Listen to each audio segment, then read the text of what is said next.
911 operators of Reddit. What call will you simply never forget? I worked for a dispatch company very similar to Life Alert. An older lady in her 90s thought someone was intruding on her property and called the cops. She had severe dementia though and forgot she had called them, so when they rang her door, she thought they were the intruders. She hit her wrist button to contact us, and then got out her gun. I called the police while talking to her, and literally on the recording, you could hear her firing at the officers on scene while they were freaking out, and I tried to talk her down while getting my supervisor on the line. The police and I eventually got her to calm down and stop shooting, but apparently she had missed an officer by just 6 inches. Family had to get involved, and she ended up moving to a nursing home shortly after. Dementia sucks. I'm a 112 dispatcher, among other things. My main job is actually a fireman, but due to how our department is structured, we also take calls. Anyway, I got a call once from a lady who needed help because she had fallen on the floor, lived alone, and was having trouble standing up. Pretty common, so I sent a crew out. They came back and told me she was kind of disappointed. This kept happening for the next few days until we figured out what was really going on. She had a crush on one of my colleagues and just wanted him to come visit her. Once she figured out his shift, they only got her calls ever since. I've been a 911 dispatcher for 11 years at a medium-sized center, population over 180,000. We get plenty of crazy calls, but only a few have really stuck with me. The ones I can't shake aren't even close to being the craziest or most brutal. About 7 or 8 years ago, I took a 911 call from a man who came home to find his adult sister had been raped and beaten. The suspect had wrapped a telephone cord around her neck and tried to push her through the apartment window. He was understandably very distraught. She was still alive and able to talk to me.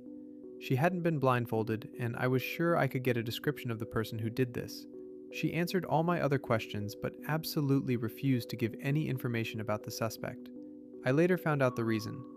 The person who did it was the brother who had called 911 for help. He was so believable, it really messed with my head. I also felt terrible for continuing to press her for information while the person who hurt her was right there. I could have unknowingly put her in even more danger. A woman masturbating on the phone. The first time she called, she sounded normal at first. She asked for an officer who had never worked here and made small talk about him, but as the call went on, her moaning became more and more obvious. I eventually, and as gracefully as possible, ended the conversation. It was a wild experience, and I still remember her name and voice. The second and third time she called, I asked if it was her, and she hung up immediately. "Why are you like this, Miss Roberts? What is your endgame?" Edit. For clarification, we traced the number to a woman in Florida. We're located in Missouri, and our agency is tiny, which is part of why I like this job. Tracking her down and taking it further probably wouldn't have been worth the effort. That's some weird-ass fetish. I'll go with a lighter one. I once had an elderly woman complain that gang members had tagged her shed. She also said she didn't want a black deputy. This is the South. When the black deputy arrived, he discovered it wasn't spray paint at all. Her shed was so dirty that slugs had eaten paths in the grime, creating patterns. I was a dispatcher for a residential alarm company, similar to ADT. I would call people when their alarm was triggered and ask if they were okay. One day, I received a signal from a home where a bathroom window's glass break sensor had gone off. When I called, the woman was laughing so hard she could barely give me her safety password. It turned out she was cleaning her bathroom, and when she bent over, she let out a fart so loud it set off the sensor on the bathroom window. Not me, but my sister is a dispatcher. One time, she received a call from a man who said he had just killed his sister and brother. She kept him on the phone for about 5 or 6 minutes to make sure he didn't leave before officers arrived. She got him to admit they had all been drinking and playing cards, and that an argument started after someone accused another of cheating. The other two went to bed, but he stayed up, unable to let it go.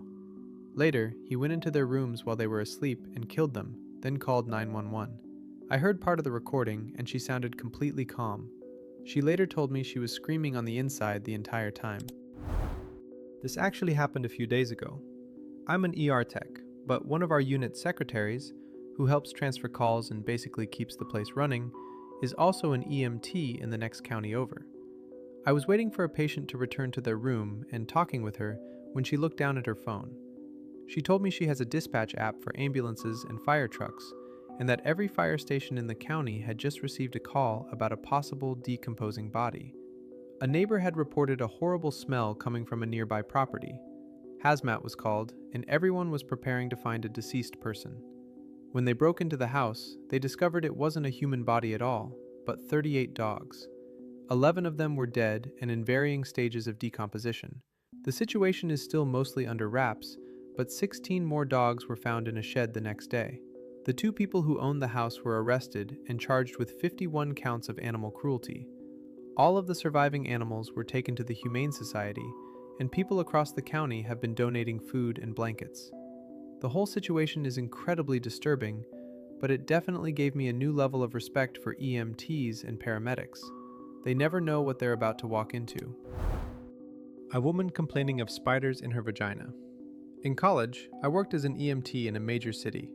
Not the craziest call I ever had, but one of the wackiest we ever got was to respond to a woman complaining of spiders in her vagina.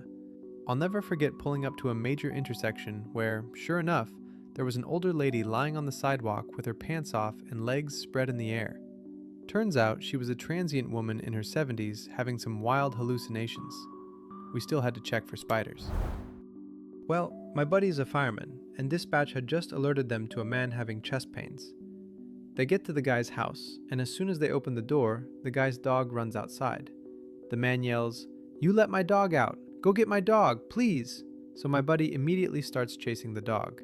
He catches it, comes back to the house, and when he walks back in, he realizes the man with the chest pains had actually shot a hole in his chest while cleaning his gun.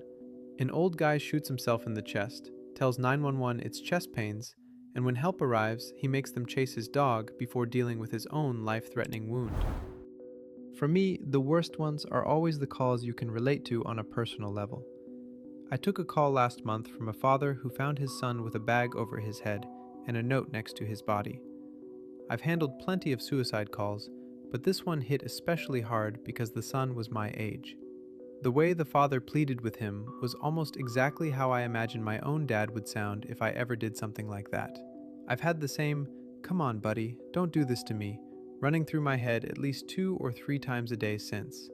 Also, not technically a call, but on my first shift on my own, I dispatched the deputy I had done my ride-along with to a domestic call where he ended up being shot and killed.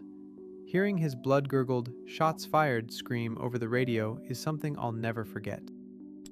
A young man, 23 years old, called and told me he was going to commit suicide. He was my first call of the shift that day, very early in the morning. He said he planned to set his car on fire with himself inside. He was upset and crying, but he apologized to me.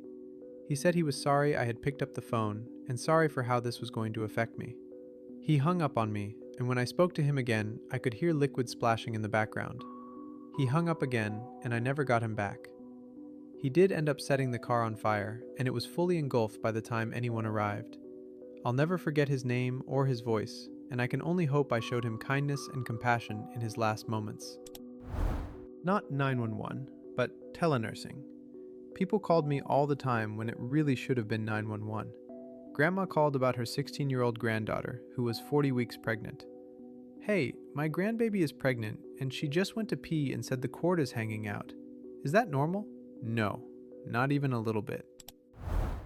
I once had someone call in saying a man had been killed by a goat. It turned out that goat was also the name they used for a machine that picks oranges off trees.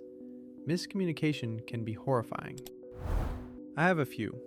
I took a call from a man whose 1-year-old daughter fell in the pool while unattended. At the time of the call, she was not breathing, unresponsive, and had no pulse. My partner dispatched fire and EMS while I stayed on the phone. Got the child's mother to start CPR. Fortunately, she was certified and didn't require much instruction. Just had to tell her to count her compressions out loud so I could keep up. Before first responders arrived, the baby started breathing again. I believe she sustained some brain injury, but nothing life-threatening. Had to go take a walk around the block after that one. Please, please, please, if you aren't CPR certified, get certified.